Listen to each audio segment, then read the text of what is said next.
Olá pessoal, tudo bem? Sejam muito bem-vindos à Semana de Marketing e Vendas 2020. Uma semana que vai estar focada totalmente em agências e consultorias, uma iniciativa da Agência ProMais junto com a Client Hub, em parceria com a Brad Nacional. Para quem não me conhece, sou Eduardo Fonseca e vou estar com você ao longo dessa semana com uma série de convidados muito especiais para a gente discutir diversos temas e desafios no mercado digital para agências e consultores. Mas antes da gente começar e eu apresentar de fato o convidado que a gente tem aqui hoje, muito ilustre, vou trazer alguns recados importantes. Primeiro, a própria programação. A gente vai ter ao longo dessa semana um evento com mais de 80 palestras, ou seja, mais de 80 horas de conteúdo que você vai ter aí. Palestras e talks acontecendo de forma simultânea. Mas calma aí, não precisa ficar desesperado, porque se está acontecendo simultâneo, você vai estar pensando, estou perdendo conteúdo. A bem da verdade é que nós vamos disponibilizar esse conteúdo, deixar ele pronto lá até dia 28/2, ok? O segundo recado, não menos importante, é que no final desse evento nós vamos fazer um sorteio de um ingresso para o Digitalks Expo 2020 e um livro também, Mentropia, um guia para desenvolver sua estratégia digital do autor Estevão Soares, ok? Para participar bem simples, basta fazer um stories, então você está assistindo agora, durante essa transmissão, você pega o seu celular, marca a gente aqui, marca o convidado, me marca e coloca a hashtag SMV 2020 e o sorteio vai rolar na sexta-feira às 19h pelo Insta do Client Hub, ok? Bom, fique atento ao seu e-mail, no final do evento a gente vai te contar basicamente próximos passos, como é que você tem acesso a alguns conteúdos, a gente vai, enfim, fazer uma série de informações bacanas no final do evento e um workshop restrito que a gente vai fazer para poucas pessoas que vai acontecer em São Paulo. Depois a gente vai falar um pouquinho como é que a gente faz isso, como é que a gente bonifica você com esse workshop. Bom, sem mais delongas, vou falar agora, chamar o meu convidado para falar sobre um assunto muito bacana, que é basicamente como é que você se posiciona, escolhe clientes e ganha dinheiro com a agência digital. Eu vou falar uma coisa, esse assunto é muito bacana. Por quê? Porque tem muita agência aí que não está ganhando dinheiro. Então, para poder falar um pouquinho sobre isso, eu vou trazer aqui o Rafael Rez, nosso querido amigo, fundador da Web Estratégica Consultoria, autor do livro Marketing de Conteúdo, a Moeda do Século XXI, publicado no Brasil, em Portugal, enfim. O cara possui MBA em Marketing, né, pela Fundação Getúlio Vargas, em 2013, e além do mais, como muita gente sabe, empreendedor nato, consultor, professor de MBA, pós-graduação, enfim, um monte de coisa, é um currículo enorme, né? Passou por diversas instituições, HSM, SPM, INSPE, FGV, e em 2016 fundou a Nova Escola de Marketing. Cara, fico até sem fôlego para falar do teu currículo, que é tão pesado, meu amigo. Seja muito bem-vindo. Não é só o currículo, não, eu também sou. Muito bem. Cara, para mim é um prazer estar aqui contigo, né? O Edu é uma amizade do mercado, aí a gente se conheceu. Acho que foi num RD Summit, mas depois a gente já se viu em tantas ocasiões que o vínculo vai ficando cada vez mais forte. O pessoal da Clint também, eu conheci o André Bernet lá em Floripa, quando a Clint ainda era agência, né, antes de virar o Hub, e a gente fez um projeto juntos em 2018, foi uma imersão em que a gente recebeu 103 agências digitais lá em São Paulo, foi muito legal. Uma parte do conteúdo que a gente apresentou lá, que são 2 dias de imersão, é o que eu vou passar aqui para vocês. Depois eu repeti esse evento 2 vezes em 2019, vou fazer ele de novo agora em 2020. E aí são alguns insights, né? O que eu quero passar para vocês agora são algumas formas de você pensar em negócios e pensar na posição que você quer ocupar no mercado e na cabeça dos teus clientes para efetivamente ganhar dinheiro com o negócio de agência. O que eu vejo é muita gente vendendo almoço para pagar janta, muita gente freelando tudo, então o cara terceiriza tudo, diminui a qualidade, joga lá para baixo para conseguir fechar as contas. Cara, isso não é um jeito saudável de trabalhar. Bora lá então? Bora! Compartilhar minha tela aqui com vocês. Bom, o Edu já me apresentou, mas eu vou pular os primeiros aqui. Hoje eu divido o meu tempo, metade entre a Web Estratégica, que é a consultoria, a gente fica aqui em Campinas, a 1 hora de São Paulo, e metade na Nova Escola de Marketing, que foi uma instituição que eu criei depois de ter passado por N instituições de ensino e entender que o que se ensina hoje em graduação e pós-graduação não é o que o mercado precisa em termos de profissionais digitais. Então, a gente criou uma escola digital para ensinar marketing digital como se faz na prática. A gente atende uma série de clientes, atualmente aí Leroy Merlin, Hotels.com, R7, tem um outro que está aqui que eu não posso falar porque o contrato ainda não está assinado, mas em geral clientes de porte nacional ou de porte global com estratégias de tráfego orgânico qualificado e produção de conteúdo de alto valor. Dei aula numa série de instituições, de 2019 para frente eu fiz uma mudança de vida bastante grande, me desliguei de quase todas elas para poder ter mais tempo para me dedicar ao meu negócio de educação e aos meus filhos, à minha família, porque isso pesa também. Essa aqui é só uma das nossas turmas, a gente fez mais de 50 turmas dessa daí, com mais de 100 alunos. O Edu também falou do livro. Para quem está assistindo a Semana de Agências aqui no Brasil, é o livro da capa laranja. Para quem está assistindo lá em Portugal, é o livro da capa branca. É o mesmo livro, mas a capa muda de um país para o outro. Batemos aí 10 mil cópias vendidas e estamos indo rumo às 12 mil.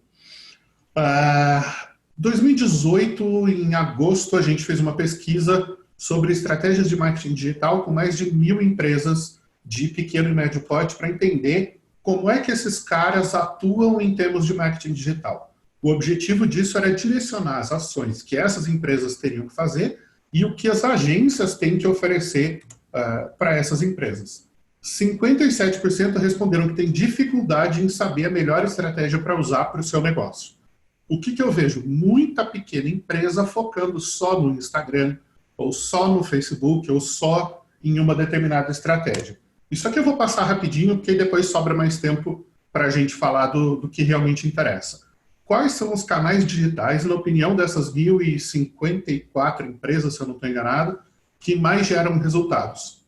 Para 1/3, Google orgânico, para 23%, redes sociais, para 18%, anúncios no Facebook, 16% anúncios do Google. Confesso que eu fiquei surpreso de ver Facebook gerando mais resultado que Google.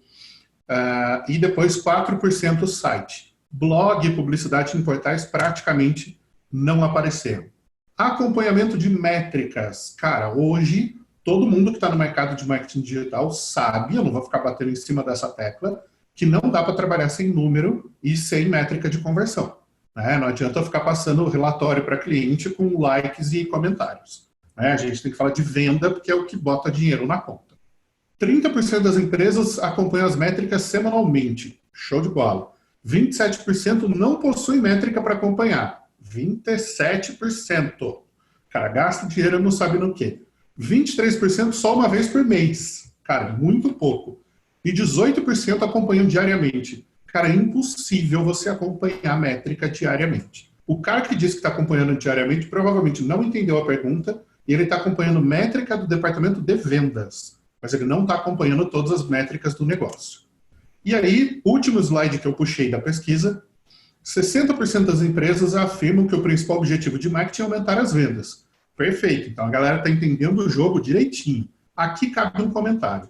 Eu sinto uma grande culpa por ter escrito um livro de marketing de conteúdo e por ter mais de 10 mil profissionais que leram esse livro e alguns entenderam o conceito errado, achando que você vender é feio. Cara, o único objetivo de marketing é gerar venda. Se o marketing não bota mais cliente dentro do negócio, ele não está funcionando. E essa é uma distorção que existe no mercado brasileiro hoje. Eu fiz parte da cultura, da geração que ensinou a fazer conteúdo. Só que tem muita gente que não entendeu que o conteúdo é uma parte do processo. Tá? Então, esse é um meia-culpa que eu tenho feito muito, porque eu vejo muitos profissionais hoje falando: nossa, mas você faz uma oferta muito agressiva. Eu falo, cara, o objetivo de marketing é vender. Não adianta só fazer o conteúdo se ele não tiver a conversão. 22% das empresas apostam em exposição de marca, ou seja, estão lá nos anos 90 ainda, e 5% não possuem um objetivo definido. Ou seja, eu estou fazendo, mas eu não sei para que eu estou fazendo essa porra.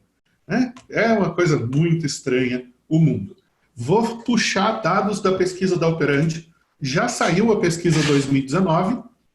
Os dados que aparecem aqui são da pesquisa de 2018, mas eles são muito pareados, tá? Então, eu não tive tempo de atualizar os slides, mas os dados continuam valendo. Eles têm 1 ano de idade aí. 3 posts antes da gente falar da pesquisa. Meio e mensagem. Por que as agências precisam pensar como consultorias? De 2017, ou seja, isso aqui não é uma tendência nova. Outro de 2017, consultoria vira agência, agência vira consultoria. Virou zona? Não, não virou zona. A gente está cada vez mais trabalhando em cima de métrica, a gente está trabalhando cada vez mais em cima de dado, cada vez mais em cima de tomada de decisão orientada por estratégia. Então, não é mais agência no sentido de criação, é consultoria no sentido de pensar o que fazer antes de fazer. E uma última aí, as melhores agências de publicidade vão se parecer com as melhores consultorias de negócio, do draft de 2015. Ou seja, nada do que a gente vai discutir agora é uma coisa que ninguém sabia que ia acontecer.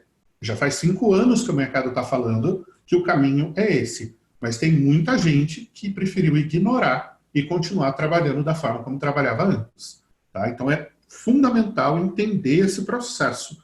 As agências são cada vez mais empresas onde vai se pensar o que fazer ao invés de só executar. Censo da operandi. E por que eu trago esses dados aqui? Para você que está assistindo a gente se balizar no tamanho da tua agência e no tamanho do teu negócio. Eu hoje tenho mais ou menos 4.000 agências na minha base e 180 mil profissionais de marketing. Na semana aqui, se eu não me engano, a gente deve estar com mais de 6 ou 7 mil inscritos. Então, assim, o mercado é muito diverso. Uma coisa é você falar do Condado, lá em São Paulo, né, falar da Faria Lima, falar da Vila Olímpia, em que você tem agências com 250 pessoas, com faturamento de dezenas de milhões. Outra coisa é você falar de uma cidade de 40 mil habitantes, que tem uma agência digital lá com 2 pessoas fazendo tudo. Tá? Então é importante você balizar em qual situação você está. Valor médio de criação é 10 posts de redes sociais. Agências pequenas em regiões metropolitanas de 500 a 900 reais. No interior, o mesmo valor. Médias e grandes, capitais e regiões metropolitanas e no interior, a mesma coisa, de 900 a 1.300 reais. Ou seja, a galera está cobrando muito barato. De 50 reais a 130 reais para criar um post, né? De 50 a 90 reais por post em cidades pequenas, cidades médias e grandes, um pouco mais. Serviços com maior rentabilidade financeira. Olha lá, no topo, criação. Depois, gestão de mídias sociais, web, que isso aqui está muito mal agrupado, né? Site, SEO, AdWords, etc. Consultoria de marketing, planejamento e conteúdo aparecendo lá embaixo só como a quinta fonte. Depois, nas médias e grandes, marketing de conteúdo como a quarta fonte e aqui embaixo como a quinta fonte de novo.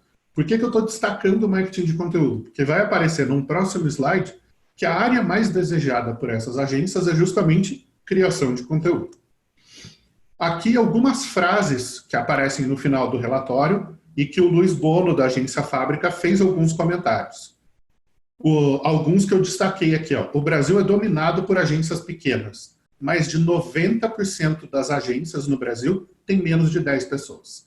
Digital é super importante, mas para ser viabilizado, terceiriza-se muito. Ou seja, a maior parte do que é feito pelas agências não é feito dentro da agência. Ele é terceirizado com outros players. Criação de site, hospedagem, desenvolvimento de aplicativo, layout para rede social, produção de conteúdo, tudo isso hoje no mercado é muito terceirizado. No geral, a receita ainda vem da criação e agora de mídias sociais. Aqui tem uma distorção que é importante apontar. Por que os clientes apostam em mídias sociais? Porque ele vê. Então ele compra aquilo que ele vê. Nos anos 90, o que uma agência vendia para um cliente? Um outdoor, uma propaganda no rádio. Porque o cara entra no carro e vai para a empresa dele, e no caminho ele vê o outdoor, que a agência malandramente colocou no caminho dele, e ele escuta a propaganda dele na rádio. E aí ele usa aquela percepção distorcida, né? O Schopenhauer já falava disso. As pessoas tomam o mundo como os limites daquilo que elas veem. Né? Então, por que ninguém acha que a Terra é plana? Porque ele não vê a curvatura. Né? Aí o tapado fala, não, a Terra é plana porque eu não vejo a curva. Então, aí o idiota, ele se ouve no rádio e ele se vê no outdoor, ele fala, tá todo mundo me vendo. Isso hoje no digital migrou para a rede social. Ele segue o próprio perfil da empresa dele, ele se vê no Instagram, no Facebook, ele acha que está todo mundo vendo. Fechando parênteses, vamos voltar lá. A maioria das agências está com a corda no pescoço, sobrevivendo. Ou seja, não tem lucro. Às vezes eu vejo o dono de agência queimando patrimônio pessoal para botar no negócio, vivendo de esperança de que daqui a pouco o jogo vira. Cada vez mais tecnicidades digitais avançando. Né? Aí é a hora que a gente do digital dá risada dos caras do tradicional. Né? SEO, inbound, social. O que para eles é tecnicidade, para a gente é a realidade. Né? A gente sabe que o digital funciona assim. Principais motivos pelos quais as agências perdem clientes. Cliente não percebe valor no serviço prestado e concorrência. Outras empresas na região oferecendo serviços semelhantes. Aqui, por que eu destaquei esses 2 pontos? Porque isso aqui é um problema de posicionamento. Se a gente que é de marketing, que é de publicidade, que é de propaganda, que é de comunicação, sabe que valor é a percepção de que algo vale mais do que custa, né, a gente está entregando um serviço de baixo valor agregado. E aí o cliente não percebe valor no que ele está pagando. Ele acha que ele está pagando mais caro do que aquilo vale. E aí ele leva para o sobrinho fazer. Então o problema não é do cliente, o problema é nosso. A culpa disso é nossa. Novas áreas desejadas na empresa. Social media e ads, ou seja, a mídia que antes estava no offline, veio migrando nos últimos 20 anos, inbound marketing e consultoria. Percebe que aqui a gente está falando de alto valor agregado e de trabalhar mais com a cabeça do que com o braço. Né? Isso é o que toda agência gostaria de fazer. Aí, vamos falar um pouquinho sobre a moda que dominou o mercado aí de 2015 até agora, né? O que antes era inbound marketing, depois foi retrabalhado para automação de marketing, e no meio do caminho teve gente que enfiou outbound nisso aí, como se as coisas funcionassem de igual forma para todo mundo. Inbound vem do antigo spin selling lá do final dos anos 80. Basicamente é uma metodologia feita para você fazer vendas complexas. Então é o cara que vai comprar um produto de alto valor agregado. É uma decisão que leva tempo, ele não vai decidir do dia para a noite, não é uma decisão de consumo, de impulso. Em geral, para venda de serviços de alto valor agregado. Então você está vendendo, por exemplo, um serviço de contabilidade, um serviço de consultoria, um serviço de software, um serviço de inbound marketing. Então, ele tem alto valor agregado para o cliente. Processos de decisão com múltiplos tomadores de decisão. Ou seja, não é um maluco que vai lá e vai falar, compra esse bagulho aí, ninguém vai lá, compra e está resolvido. Não, você tem que passar por várias instâncias, por gerente, diretor, supervisor, área de compras e etc. E aí, o que o pessoal fez? Pegou a metodologia e começou a oferecer para todo mundo de forma igual. Então você pegava uma concessionária fazendo inbound marketing, que é um produto tipicamente de desejo. Apesar de ser um ticket alto, é uma compra de impulso. As pessoas compram um carro depois de fazer o test drive. Não interessa o quanto ele custe. Se cabe no bolso, o brasileiro financia. Começaram a fazer inbound marketing para uma série de coisas de varejo onde o inbound não se aplica. Eu até vi aluno meu, xinguei o cara, inclusive, chamei no WhatsApp, desci a escova, fazendo inbound commerce. Eu falei, mas gente, e-commerce é ticket baixo, é decisão de impulso, é compra rápida. Como é que você vai fazer inbound para e-commerce? Não tem lógica. Aí qual é o meu ponto de vista sobre isso? O inbound não pode ser a cura se você não sabe qual é a doença. Você não chega no médico dizendo para ele qual o remédio que ele tem que te dar. Da mesma forma que o cliente não pode chegar na agência falando, oi, eu quero contratar SEO, oi, eu quero contratar inbound marketing. Ela fala, não, cara, é o seguinte, o meu produto é esse, o meu público é esse, o meu mercado é esse. O que eu tenho que fazer para vender mais? Quanto mais a gente diz para os clientes quais são as coisas técnicas, mais eles querem contratar as coisas técnicas e não a estratégia. Então, esse é o primeiro grande erro de todo o mercado digital. A gente fica ensinando para os clientes a fazer as coisas, ao invés de vender o nosso valor agregado no fazer as coisas. Então, toda vez que um cliente chega aqui na consultoria e fala, eu estou precisando fazer SEO. Eu falo, quem te disse que você precisa fazer SEO? Não, é que um amigo meu falou que como eu tenho e-commerce, eu tenho que fazer SEO. Eu falei, tá. Qual segmento você vende? Quais são os concorrentes? Não, eu estou montando uma loja de varejo, eu quero vender geladeira. Falou, sério mesmo? Tu quer começar um e-commerce em 2020 para concorrer com a Brastemp, com a Consul, com o Magazine Luiza, com a Americanas, com o Mercado Livre. Ó, se eu fosse você, eu economizaria o dinheiro. Agora, se você quiser vender outra coisa, aí a gente conversa. Assim, nenhum médico dá um diagnóstico sem ouvir o paciente. E a gente, que é agência, fica querendo vender o remédio sem saber qual é a doença. Ah, eu sou uma agência de inbound. Ah, eu sou uma agência de conteúdo. Ah, eu sou uma agência de não sei o quê. Cara, eu não lembro de nos anos 80 existia agência de rádio, agência de TV. Existia agência. Né? Aí a gente veio para o digital e fode a bagaça toda. Né? Qual é o ponto de vista que eu estou tentando defender aqui? Você tem que ser um profissional, como agência ou como consultoria, capaz de resolver problemas para o seu cliente. Ele te traz um problema, você faz um diagnóstico do problema, estuda uma solução e apresenta uma solução para esse cara. E se essa solução fizer sentido, o cara contrata.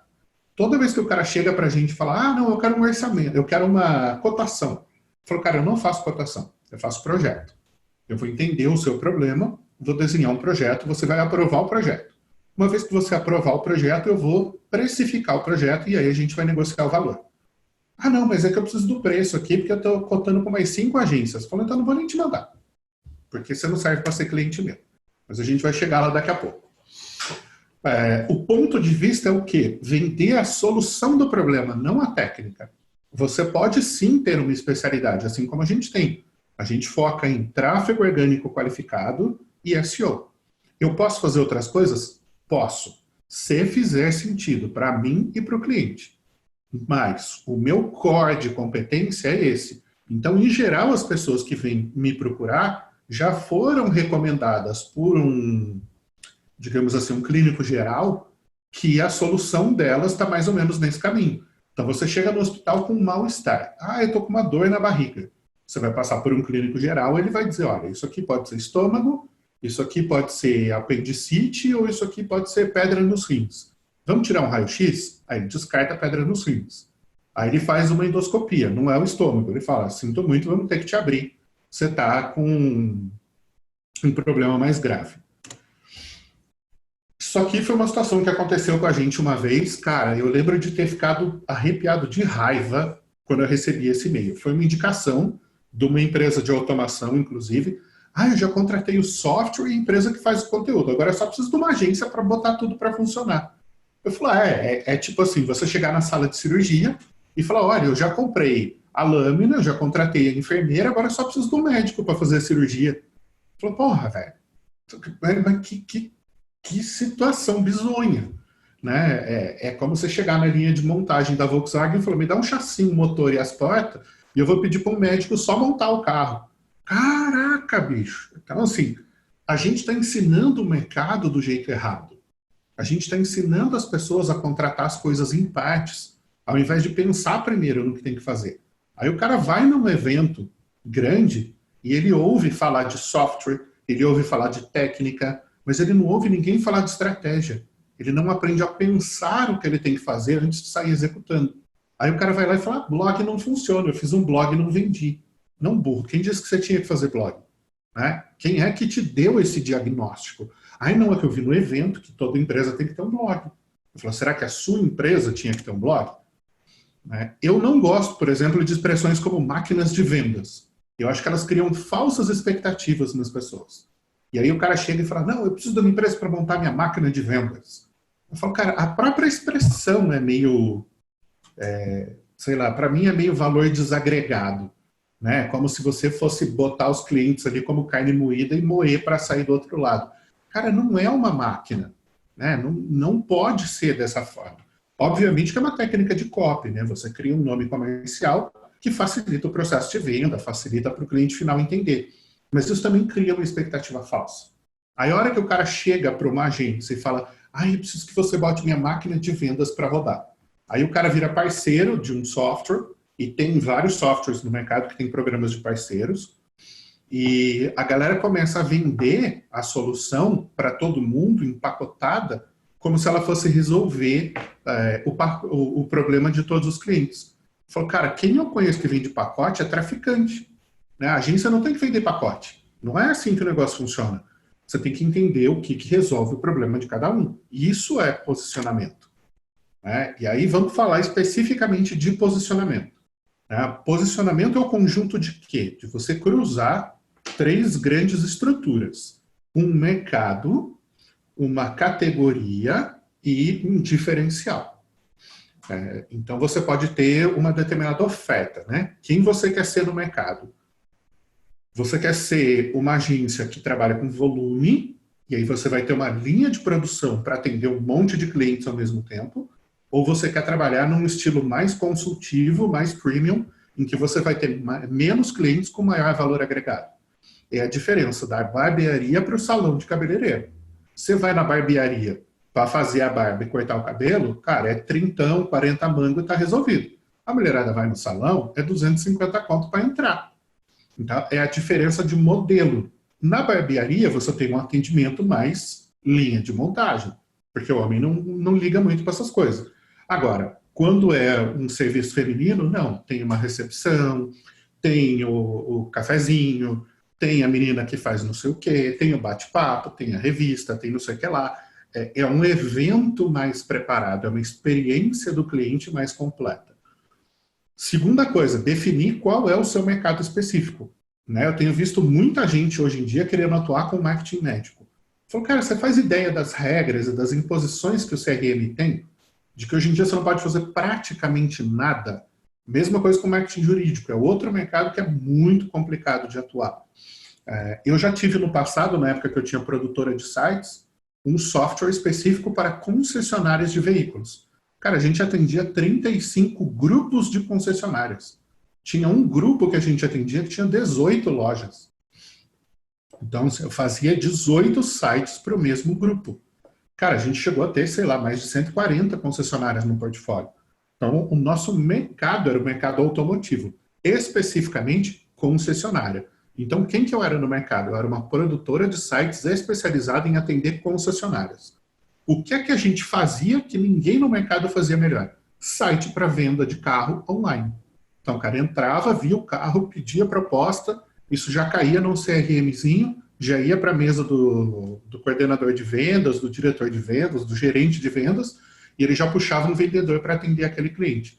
Só que isso era extremamente avançado para 14, 15 anos atrás. Aí o que acontecia? Os vendedores não estavam acostumados a vender assim. Hoje, os vendedores de concessionária sabem que se ele não atender o cliente do digital, esse cara não vem para a loja. Mas 15 anos atrás, isso não existia. Então, a gente tinha um posicionamento muito forte no segmento automotivo. Então, era uma produtora de sites, a minha oferta, o meu produto, específico para o mercado automotivo. Então, aí eu tinha uma categoria que desenvolvia o melhor site de venda de carro. Então, eu tinha ali um posicionamento muito fácil de explicar. Quando os meus clientes iam falar com outros clientes, ou quando um gerente de vendas saía de um grupo e ia trabalhar em outro grupo, ele levava a gente junto. Que ele falava, cara, esses caras são os melhores para fazer site de concessionário. Não tem outra empresa capaz de fazer melhor do que eles fazem. Então, isso é um baita posicionamento. Né? Hoje, na Web Estratégica, como é que a gente se posicionou? A melhor consultoria de tráfego orgânico qualificado. Cara, ninguém consegue fazer as coisas que a gente faz do jeito que a gente faz. Tem outras empresas de SEO? Tem. Tem outras empresas de conteúdo? Tem. Tem outras empresas focadas em mercado de varejo e mercado de e-commerce? Tem. Mas do jeito que a gente faz, só tem a gente. Então, quando o cara chega indicado e é o cliente certo, cara, ele já chega comprado. Ele fala, só preciso ver se eu consigo contratar vocês. Se eu tenho orçamento para contratar vocês. A R7, quando chegou desse jeito. Falou, cara, eu quero a consultoria de vocês, eu quero dobrar meu tráfego orgânico e eu só preciso ver se eu tenho orçamento para contratar vocês. Falei, caraca, bicho, a gente não cobra tão caro assim também. Mas é bom porque pelo menos o cara não está esperando propostinha de 10 mil, né? Primeira definição para você ter um posicionamento. Qual cliente você quer ter? Né? Hoje cedo, uma aluna minha me mandou um inbox no Instagram falando, ai, Rez, preciso de ajuda. Eu tenho uma amiga de muitos anos que é muito legal, ela montou uma empresa e ela me contratou para fazer o marketing digital da empresa dela, só que ela não faz as coisas que eu falo, ela faz tudo ao contrário, aí agora ela está reclamando que não está dando certo, no mês passado ela já não me pagou e não sei o que, blá, blá, blá, blá, blá, testando, assim. Ela falou, o que você acha? Eu só respondi assim, chuta que é macumba. Aí ela, ai meu Deus, não acredito, não sei o que. Eu falei, cara, não serve para ser tua cliente. É esse tipo de tranqueira que você quer atender? É esse tipo de problema que você quer ter? O cliente não te valoriza, não sabe o que você faz o contrário do que você manda e não te paga. Para que você quer um cliente desse no portfólio? Isso tudo nasceu, né, para explicar a origem disso. Deixa eu só ver como é que a gente está de tempo aqui, dá tempo. Em 2009, um consultor americano postou no Open Forum da Amex, o American Express, que lá nos Estados Unidos é muito forte, sobre demitir os seus piores clientes. O título do post era Fire Your Worst Clients, né? Demita os seus piores clientes. E ele defendia um determinado ponto de vista. Cara, eu comprei aquilo imediatamente. Eu falei, cara, descobri o que vai salvar minha vida. Tanto que um ano depois eu saí da produtora da qual era sócio e fundei a Web Estratégica. Qual é o princípio de você escolher os clientes que você quer ter? É você não ser escolhido pelos clientes que você não quer ter. Então, assim, se você não quer trabalhar com um determinado perfil de cliente, isso já está definido. A hora que você faz o seu ICP, né, o seu perfil de cliente ideal, Ideal Client Profile, você já tem definido com quem você quer trabalhar. Então, se vier um cliente de outro mercado, você não quer. Porra, a gente escolheu trabalhar com concessionária. Aí chegava o pessoal de imobiliária. A gente falava, não, imobiliária a gente não atende, a gente atende concessionária. Aí chegava o pessoal de construtora. Não, mas eu não atendo construtora, eu só atendo concessionária. Aí chegava um cara que tinha, sei lá, máquina de café. Falou, cara, eu não atendo máquina de café, eu atendo concessionária. Então eu sabia quem eu queria atender. Aí chegava o cara da loja de carro. Não, mas eu tenho uma lojinha ali, eu tenho 20 carros, estou vendendo lá uns Ford carros, Classic e tal. Falei, cara, eu atendo concessionário, eu não atendo loja de carro. Então ficava muito fácil a gente saber quem a gente ia atender. Era muito fácil para a minha equipe de vendas abordar cliente. A minha equipe de vendas, na verdade, eu era um sócio da empresa que cuidava de vendas. Era muito tranquilo fazer essa negociação, porque eu sabia para quem eu queria vender. Então, quando o pessoal chega hoje e fala, eu quero fazer marketing médico, eu falo, para qual médico? Aí o cara, não, como assim? Para médico? Eu falo, cara, médico não é tudo igual. Médico de coluna tem ticket alto. Médico de coração tem ticket alto. Agora, se você for atender um cara que trabalha com dermatologia, não necessariamente ele vai ter ticket alto. Se você vai trabalhar com um cara que é cirurgião plástico, o ticket dele é muito alto, porque é sempre um ticket cirúrgico. E é uma compra de desejo, não de necessidade. Agora, se você for atender um ortopedista, o ticket dele é baixo. É diferente. Então tem que ser especializado em marketing para cardiologista. Eu falei, aí você começou a entender o conceito. Então, esse é um dos primeiros pontos. Segunda coisa, escolher com quem você quer trabalhar e com quem você não quer trabalhar. Qual é o ponto de vista aqui? É matemática. Um cliente ruim faz você gastar de 3 a 5 vezes mais tempo para atender. Faz a sua equipe gastar de 3 a 5 vezes mais energia para entregar. E faz você gastar de 3 a 5 vezes mais recursos para manter ele dentro do seu negócio. Se um cliente normal faz 1 hora de reunião, esse cliente que é erva daninha, ele faz 3 horas de reunião. Você sai de lá, você não aguenta mais nada, você só quer ir para casa morrer. Se um cliente normal, você manda uma peça para ele aprovar e ele aprova, um cliente ruim se manda 3 peças, 5 peças. E o cara não aprova. Um cliente normal te paga em dia, um cliente ruim atrasa o pagamento. Aí o que acontece? Se você demite esse cliente ruim, você abre espaço para trabalhar com 3 a 5 clientes bons. Então, se num portfólio de 10 clientes você tem 2 clientes ruins, significa que você demitindo 2, ou seja, você passa a ter 8 clientes, você abre espaço para mais 6 ou até mais 10 clientes. Logicamente que aí se você chegar em 18 clientes, o volume de trabalho vai ficar muito grande. Mas se você trocar 10 com 2 ruins por 14 bons, cara, você continua trabalhando a mesma quantidade de horas, só que com muito mais lucratividade. Você continua trabalhando com a mesma quantidade de energia, só que sem desperdício. Você continua trabalhando com a mesma quantidade de recurso, só que sem ter que ficar refazendo para o mesmo cliente. Então, assim, o desafio que eu sempre faço nas imersões é que na segunda-feira a galera chegue na agência e demita um cliente. E aí é divertido porque começa das 5, 5 e meia da tarde e não chega a mensagem. Daqui a pouco chega o primeiro. Ô, Dengato, acabei de sair de uma reunião mega tensa, demiti um cliente, cara, tô tão feliz. Aí você fala, mas em que mundo a galera ia ficar feliz de demitir cliente? O cara fala, puta, eu não vi a hora de me livrar desse mala, cara. Eu não aguentava mais fazer reunião com ele. Mas eu não sabia que eu podia demitir um cliente. Eu falo, pois é, porque nenhum profissional de marketing na sua vida chegou para você e falou, cara, não é só o cliente que te contrata. É você que contrata o cliente também. É um contrato. Um contrato envolve duas partes. As duas partes concordaram em trabalhar juntas. Então, elas fizeram um trato.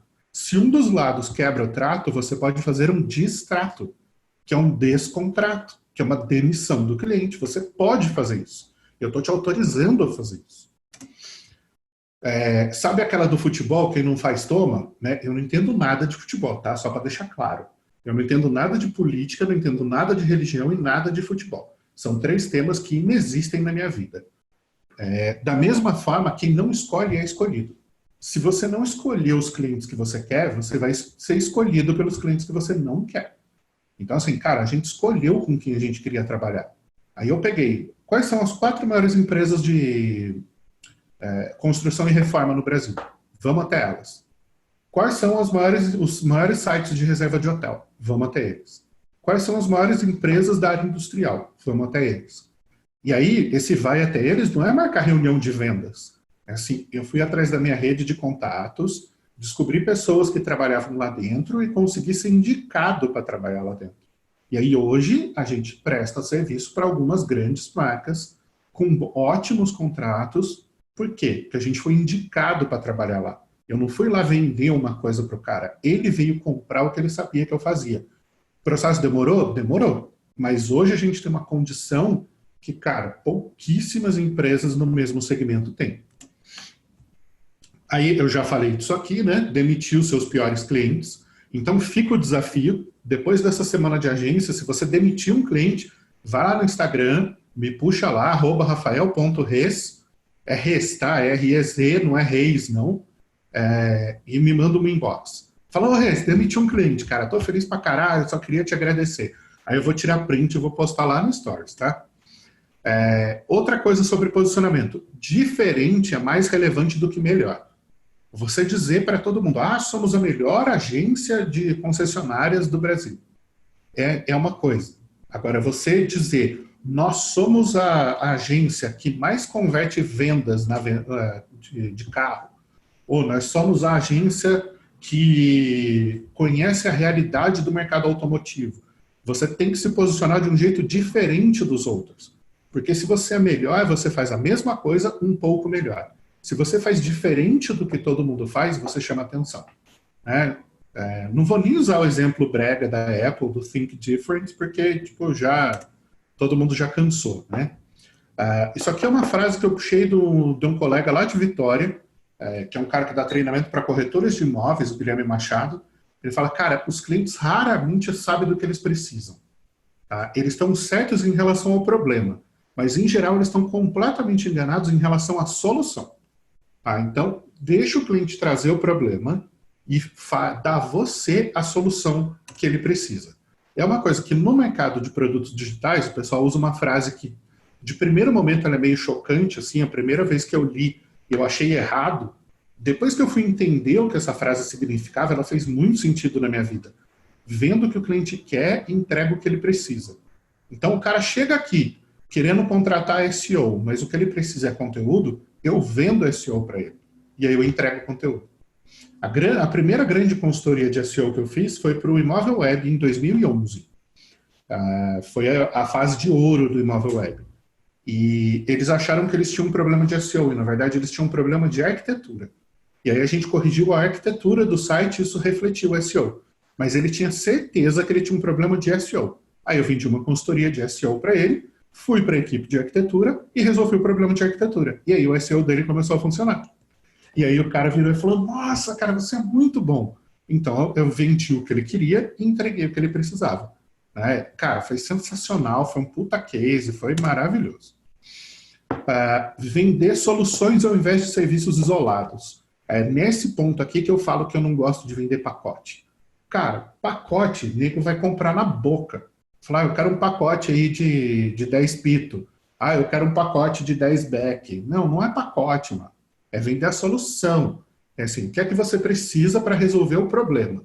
Você precisa de SEO, você precisa de mídia no Facebook e você precisa de relacionamento por e-mail marketing. Então a gente vai montar uma solução que vai resolver o seu problema. Né? Você não vai chegar no médico e ele vai falar assim, ah, tá aqui um pacotinho de anfetamina para você. Ele vai entender, vai fazer um diagnóstico, vai desenvolver um raciocínio e vai te dar um tratamento. E às vezes o tratamento não funciona.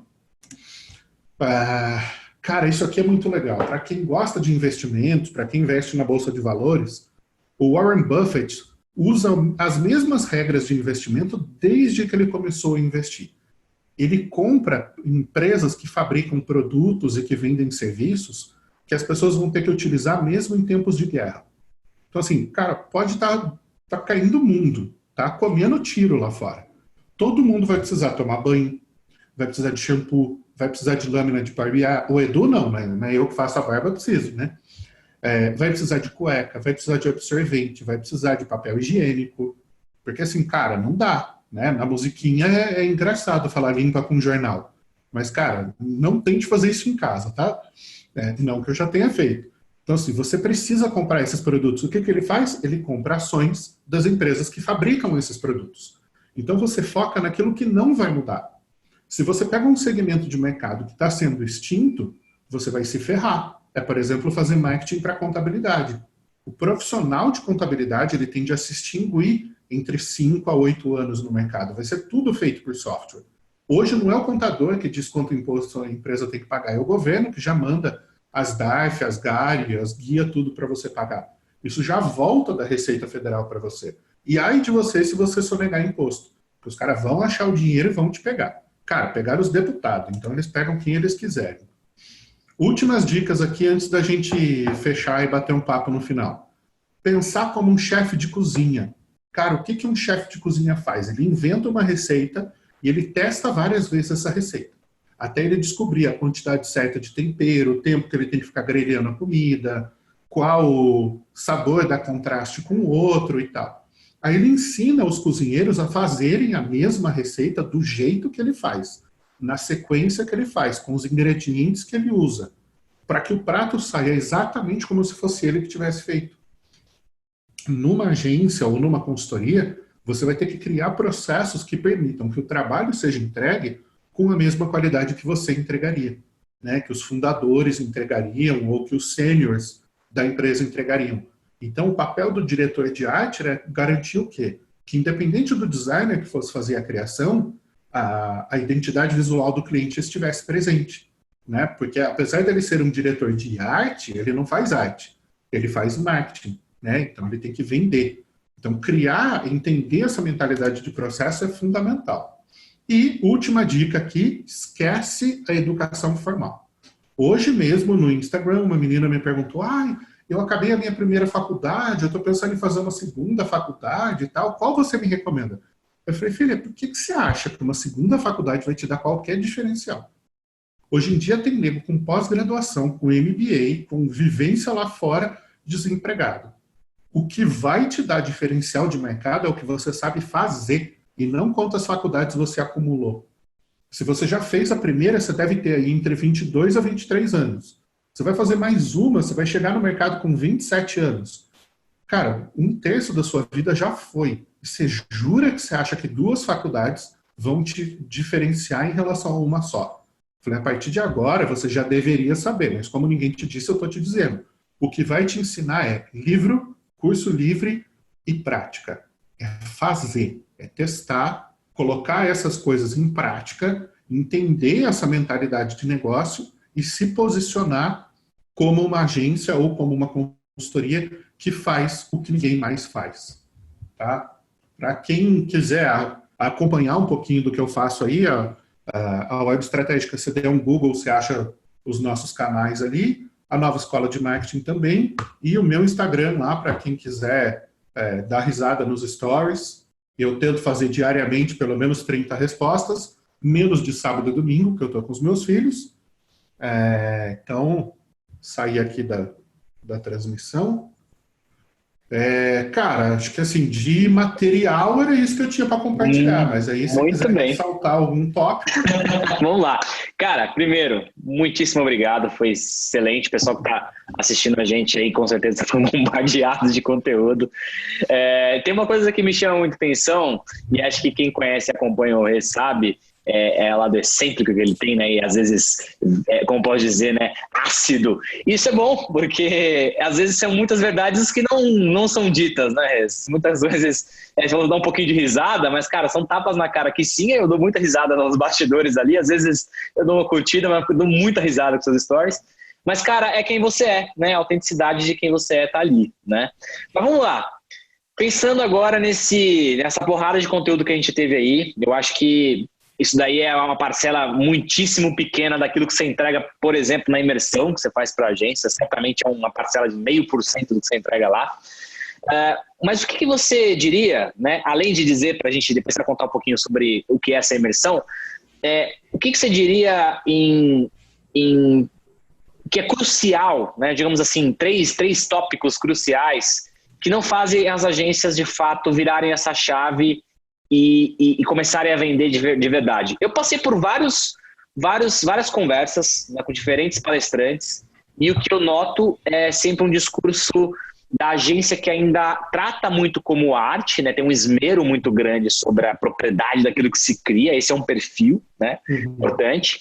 E tem também o cara que a natureza com a qual a agência nasce. Ela nasce muitas vezes de um fundador extremamente técnico que às vezes não consegue fazer a virada do vender é importante, então ele esquece a máquina de vendas, que é aquilo que você acabou de falar, né? Esquece de criar uma estrutura, né, de vendas para a empresa acontecer, e isso é deixado de lado, né? E às vezes a discussão é que sempre fica por último. Até uma área financeira é uma coisa que é deixada por último sempre, e a área de vendas é uma outra coisa deixada financeira. O que você acha nessa receita? Não vamos chamar de receita porque é esquisito, mas nesse bolo todo aí que é a virada de chave que você poderia dar para quem está ouvindo a gente? Cara, eu concordo com esse perfil. Eu tive a sorte de atender anos atrás a agência de inovação da Unicamp e o laboratório Softex de inovação em software. Os dois ficam lá dentro da Unicamp. E eu fiz muitos cursos lá dentro. E um dos cursos que eu fiz, que foi um curso de gestão, o cara falava exatamente sobre fundadores de empresas de tecnologia. Só que quando você fala de tecnologia no âmbito da Unicamp, você não está falando só de tecnologia de software. Muitas vezes você está falando de engenharia mecânica, você está falando de física aplicada, você está falando de mecânica e de várias outras tecnologias. Tecnologia agronômica, desenvolvimento de produtos para o agro, né, que hoje em dia a gente nem usa mais o nome agrotóxico, né? Tecnologia médica que se desenvolve muito no Brasil, a gente não sabe disso, enfim. E ele falava, cara, a característica das empresas que quebram é ter sócios técnicos. Então você junta 4 engenheiros e monta uma empresa, vai quebrar. Você junta 4 programadores e monta uma empresa, vai quebrar. Você junta 4 químicos e monta uma empresa, vai quebrar. Por quê? Porque você só tem técnicos e nenhuma empresa quebra por incompetência técnica. Ela sabe fazer o trabalho dela. Ela quebra por incompetência administrativa ou vendedora. Então, quando você pensa na estrutura de um negócio, eu sempre tive desafios com sociedades ao longo da vida, e hoje eu estou num momento de muita felicidade com os 2 sócios que eu tenho. Eu tenho um sócio na Web Estratégica, que é o Everton, e eu tenho um sócio na nova escola de marketing, que é o Zani. O Zani é um cara de um perfil complementar do meu. Ali eu sou o cara estratégico e ele é o cara técnico. Aqui eu sou o cara de marketing e vendas e o Everton é o cara de administrativo e financeiro. O perfil dele é um perfil de engenheiro. Então, cara, ele mudou completamente o cálculo de custo que a gente faz. Então, a gente tem absolutamente tudo planilhado hoje em dia. Ele mudou o processo de trabalho que a gente tem. Ele mudou a metodologia. A gente continua fazendo as coisas que eu, como técnico de SEO e de conteúdo, tinha criado, digamos assim. Mas ele criou um processo em cima disso. E a gente tem um cuidado muito grande com o financeiro. A gente tem um cara dedicado só para o financeiro, que é o Gaspar. Por coincidência, meu pai. Então, assim, meu pai que cuida do dinheiro nas 3 empresas, né, na consultoria, na escola e num outro negócio que eu tenho também. E assim, quando o cara tem esse perfil, eu tô com um aluno agora que está vivendo essa situação. Ele é um designer, montou a empresa dele, o estúdio de criação, nos anos 90. Hoje ele se sente completamente defasado no mercado e ele não consegue se reinventar. Eu falei, cara, você precisa de um sócio complementar, você precisa de um sócio comercial, de um cara que vá para a rua, que fale com o cliente, que frequente evento, que crie oportunidades. Você é o cara da caverninha. Você fica sentado lá atrás do Photoshop, do Illustrator, criando, buscando tipografia, teoria das cores e pá, criando a porra toda. Assim, você precisa ter um cara que vai pra rua, que dá a cara. Então, muitas vezes o Everton brigou comigo. Ele falou, o que você está fazendo no escritório? Por que você está sentado aqui o dia inteiro? Lá fora, velho. Você tem que estar em evento palestrando, você tem que estar em encontro falando com as pessoas, você tem que estar em evento de empresário, você tem que estar dando curso. Cara, você tem que estar aparecendo. Né? E aí, esse ano, a gente mudou um pouco dessa pegada e eu estou gerando mais conteúdo online por uma demanda pessoal. Eu viajei demais em 2019, eu fiz 70 voos e foi um ano muito pesado para mim emocionalmente, eu me divorciei, uma série de coisas aí, e aí esse ano eu quis ficar mais quietinho no escritório. Então tem alguns eventos, tem algumas coisas que a gente vai, mas eu tenho gerado muito conteúdo nesse formato que a gente está fazendo aqui no online. Legal. E você acha que é uma dessas decisão? Empresas, você tem que ter esse cara complementar. Certo. Tem que ter esse cara que faz a outra coisa. E Legal. muita gente tem uma dificuldade em ou reinventar o negócio ou ter um sócio. E aí, cara, assim, não tenha dó. Vende o carro, contrata uma consultoria de negócios e deixa a empresa de consultoria reinventar a sua empresa. Total. Porque senão, você vai manter seu carro, mas daqui 1 ou 2 anos você vai quebrar. E aí você não vai ter mais o carro de qualquer jeito. E aí você vai se fuder do mesmo jeito. Então, assim... Cara, mas acho que tem uma dificuldade, quando a gente fala de modelos, acho que você falou uma coisa muito legal, até me abrindo aqui também, a escolha dos sócios é fundamental, cara, fundamental. Hoje eu posso dizer também que tenho muita sorte, não, acho que a palavra é sorte, né? A gente vai construindo coisas, vai construindo relações ao longo do tempo, isso vai nos expondo, né? Vai deixando a gente em situações e conhecer pessoas muito boas, né, para executar aquilo. E a gente é extremamente complementar. Então, eu me enxerguei muito quando você falou isso, eu me enxerguei muito. Então, junto com o Rez, o que eu quero dizer aqui, e aí pra gente levar uma discussão tem gente que não tá na situação ainda, né? Puta, eu não tenho sócio ainda, como é que eu dou esse passo? Porque não é uma decisão fácil para quem não abriu, né, ainda as suas possibilidades. Digamos que a pessoa que tá ouvindo isso agora, ela tá assim, cara, não tinha pensado por esse lado ainda. Porque toda vez que você pensa em sócio, tem 2 coisas que acontecem. Ou você fala aquela máxima, né, do tipo, não, todo mundo fala que sociedade é igual casamento, que é difícil, que não sei o quê, então existe toda uma fumaça em torno desse aspecto. E é mesmo. Mas eu acho que existe uma fumaça que, assim, que cria uma indisposição, eu acho que às vezes um desfavor sobre a possibilidade de você pensar sobre, entende? E aí o ponto que eu quero chegar nesse aspecto, beleza, é um casamento, ok, e o outro lado é que você pensa, cara, eu não tô aqui numa situação, não pensei sobre isso, estou pensando sobre isso agora, mas quem que eu vou buscar, cara? E a primeira coisa que muitas vezes a agência busca, por um desespero, é um sócio investidor. Né? A primeira coisa que a pesa pensa quando ele pensa em sócio é ruim, cara. Então, vamos tirar esse estigma de sócio investidor, porque quem bota grana, não traz conhecimento, não agrega, não faz sentido. Se for para botar grana, cara, pega a grana no banco. Pega no banco, é isso. Entendeu? Que eu falo, faz um empréstimo, cara. Pega a grana no banco, né, cara? É muito mais fácil. Mas aí, você falando, cara, você me acendeu um negócio aqui. Teve situações no passado em que eu tive trauma. Né? 2014 eu fali, assim, cheguei a menos 300 mil de prejuízo e ainda paguei mais 170 mil em cima desses 300 de juro, até zerar todas as dívidas e reconstruir o negócio em 2016. A partir de 18 o negócio voltou a ficar muito saudável, 19 foi nosso melhor ano, deu muito lucro e esse ano a gente entra com o faturamento programado, né, contratos recorrentes maior do que o que a gente teve em 19. Então, assim, uma situação de extrema segurança e conforto que a gente nunca teve antes, o que não significa acomodação. E aí eu lembrei de situações no passado em que eu não quis sócio. E aí o que eu fiz? Eu contratei pessoas sêniores com alta competência para aquilo e dei autonomia. Uma coisa muito complicada é quando você tem aquele sócio centralizador que tudo tem que passar por ele. E aí a empresa não anda. Porque se o cara está fora, nada vai para frente. Se o cara não decide, nada funciona. Então, assim, você tem que dar autonomia para as pessoas resolverem. Você contratou um financeiro muito bom, deixa o cara colocar as contas em ordem. Não vai querer ficar revisando tudo que o cara faz. Você contratou um comercial bom, cara, você tem que revisar o trabalho dele, mas não fiscalizar o trabalho dele. Deixa o cara vender. Não adianta chegar e falar assim, nossa, daqui a 2 meses você não vendeu nada, cai fora. Cara, venda boa, você não faz assim. Né? Ainda mais venda de contrato de recorrência, que é o modelo que a gente trabalha, cara, às vezes leva 6 meses para sair uma negociação.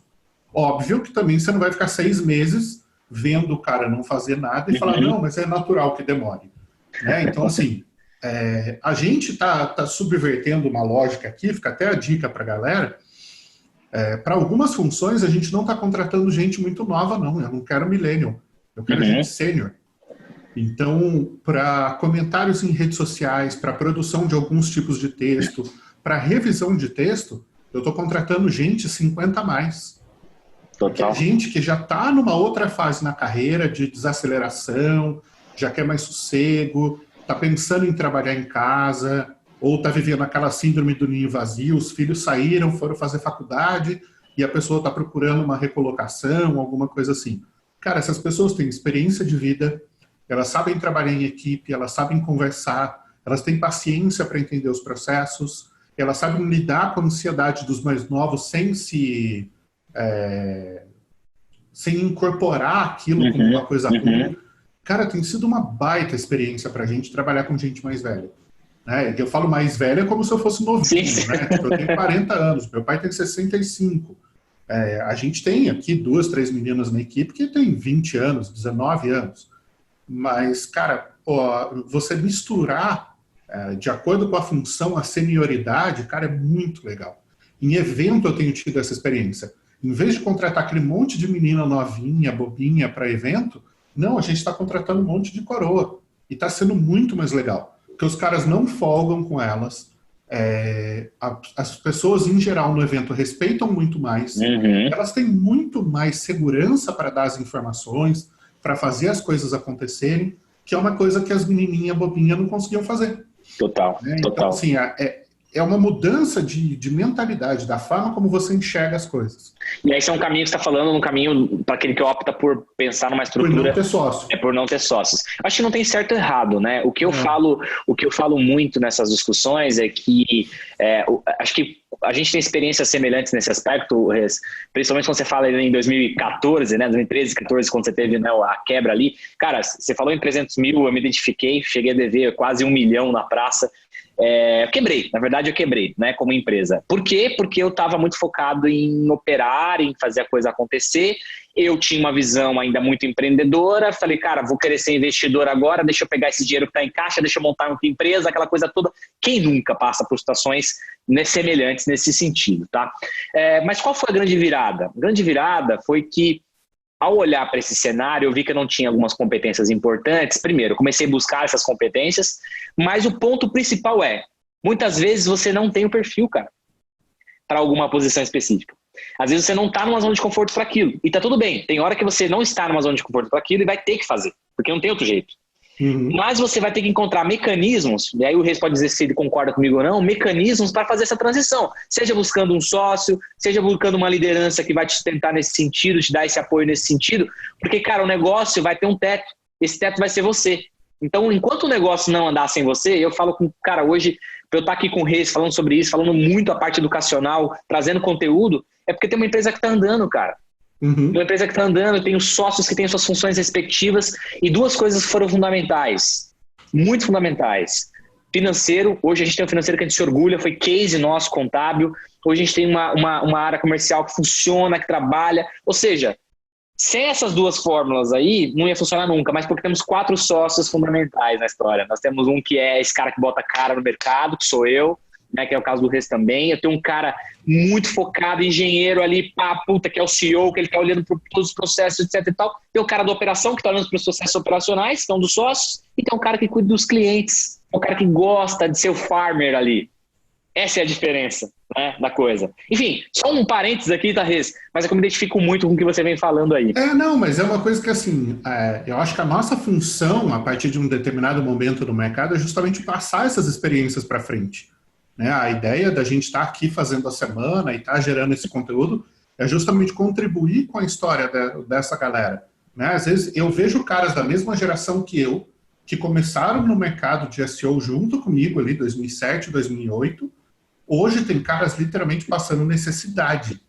Tipo assim, cara, enrolado com pensão de filho, assim, fudido com dívida, o cara liberando os 40 anos, assim, não construiu porra nenhuma na vida. Uhum.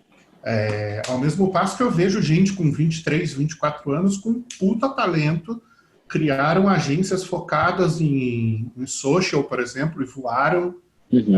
Tem um cara de planejamento muito bom, cara, tem 26 anos, planejamento demanda experiência de vida, o cara é moleque, tipo, tá mandando bem pra cacete. Muito bom. Então, assim, eu acho que parte do que a gente viveu e da ideia de estar aqui é justamente contribuir, né? Exato. Mais do que o conteúdo em si, são as experiências e as quebras no meio de caminho. E tem um último ponto sobre sociedade, que é bem importante, você que está aí pensando sobre sociedade, tá? Você não entra na sociedade só pensando, vai agregar mais, eu vou ter mais tempo livre, ou vou complementar, etc. Eu acho que antes de pensar no complementar, é uma coisa muito importante, né, Rez, que são os valores, né, dessa pessoa que você está se envolvendo. Acho que isso vem antes de qualquer coisa.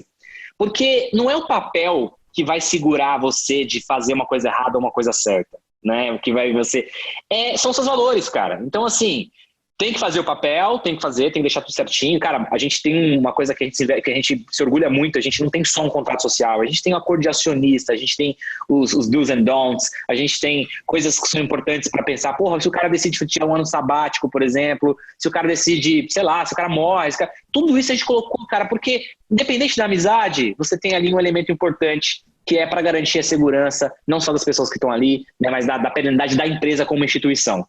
Antes dos sócios. Eu acho que o principal insight disso aí é o seguinte, é você criar um negócio que seja maior do que você. Exato. É você criar uma coisa que, assim, não é o seu ego que está criando, é um negócio. Total. Né? Então ele gira mesmo sem a sua presença. Você é uma peça no meio de uma equação, você não é imprescindível. Tem aquela frase de que ninguém é insubstituível, mas assim, ninguém é 100% substituível também. Uhum. Né? Ano passado eu exerci uma função de diretor executivo numa empresa. Quando eu fui para lá, a empresa tinha 100 funcionários, agora ela tem 230 praticamente. Dobrou de tamanho e de faturamento, de estrutura e tal. E na última reunião de conselho eu falei, cara, a gente saiu de ser uma empresa pequena, grande, para se tornar uma pequena corporação. Total. E é uma grande diferença. Assim, uma coisa é a mentalidade da empresa pequena que cresceu, outra coisa é a mentalidade de uma pequena corporação que está pronta para continuar crescendo. Exato. Então, essa estruturação é fundamental. Eu sempre faço analogia com o casamento também, eu falo, cara, da mesma forma que no casamento, hoje em dia, as relações são muito monetizadas, né? Então, você tem separação de bens, comunhão parcial de bens, comunhão total de bens. Eu, como sou divorciado, eu falo, só existe um regime de casamento na real, que é o semi-aberto. Você sai para trabalhar de dia e volta à noite. Você precisa definir esses papéis na sociedade. Porque em algum momento os interesses podem divergir, mas a amizade e o respeito não precisam acabar.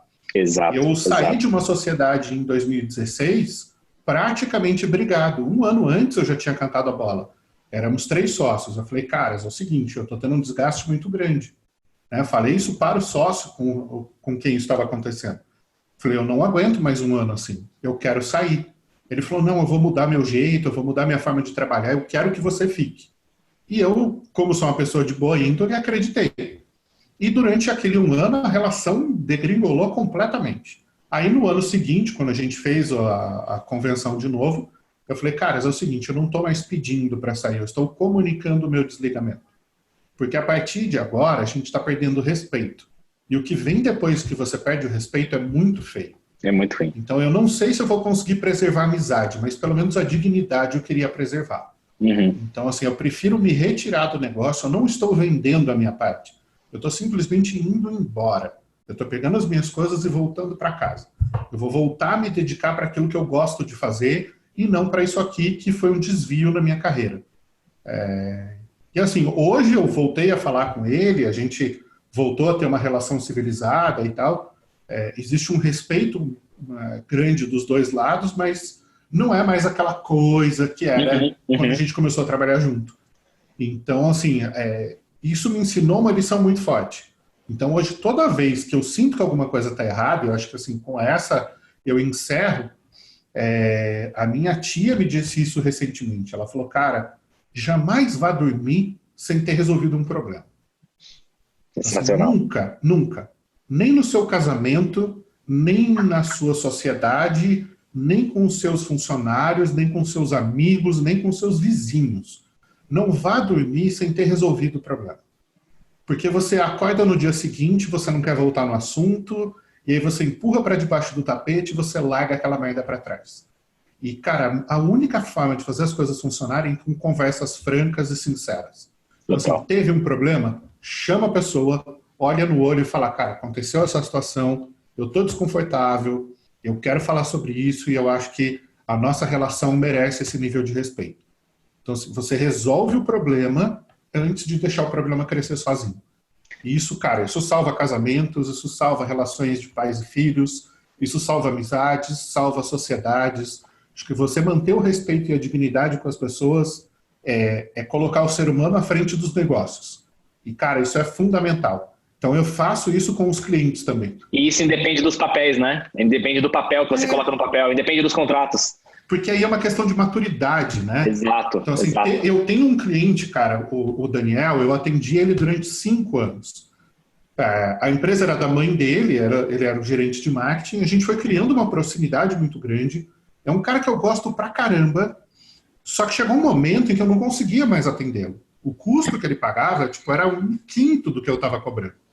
E eu liguei para ele, conversei, ele falou, cara, eu super entendo, só assim, não me larga na mão, me indica alguém que consiga continuar tocando e tal. Eu passei ele para uma boa profissional, a coisa continuou andando, tá super bem até hoje.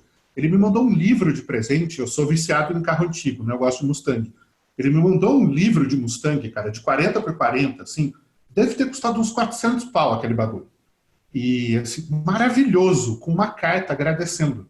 Ele falou, cara, você ajudou a nossa empresa a crescer, você me ouviu nas horas que eu precisei, você não foi só um fornecedor, você se tornou um amigo, eu tenho honra de ter trabalhado contigo, não sei o quê, um grande abraço, Daniel. Cara, esse livro tá na estante da minha casa, assim, tipo, quando você respeita o ser humano do outro lado e você joga limpo, mesmo numa demissão de cliente, a gente manteve a amizade. Então eu falo, cara, isso é muito poderoso. Né? Isso transcende os negócios, né? Transcende os negócios. Gente, bom, cara, tá um papo maravilhoso. Deixar a gente vai aqui até o horário que a gente tinha previsto gravar, né? Muito bem. Gente, obrigado por tudo. Rez, obrigado pelo papo. Para você que está aqui acompanhando a gente também, muito obrigado. Foi um papo excelente. A gente ficou aí 1h20 praticamente falando sobre muita coisa. Amigo, de coração, de verdade, obrigado. Foi excelente estar contigo de novo. E vamos continuar, porque a semana tá longa de conteúdo. Mais de 80 horas de conteúdo. São 2 semanas de conteúdo em uma só. Exatamente. Valeu, gente. Cara, só queria te agradecer o convite, a oportunidade de estar aqui. É sempre uma honra estar contigo. Né? A gente não conseguiu gravar a filmagem lá presencial, mas fizemos uma live outro dia que ficou sensacional. Esse papo hoje é sempre um prazer discutir com gente que agrega, que contesta, que multiplica, enfim, que ajuda o mercado a crescer.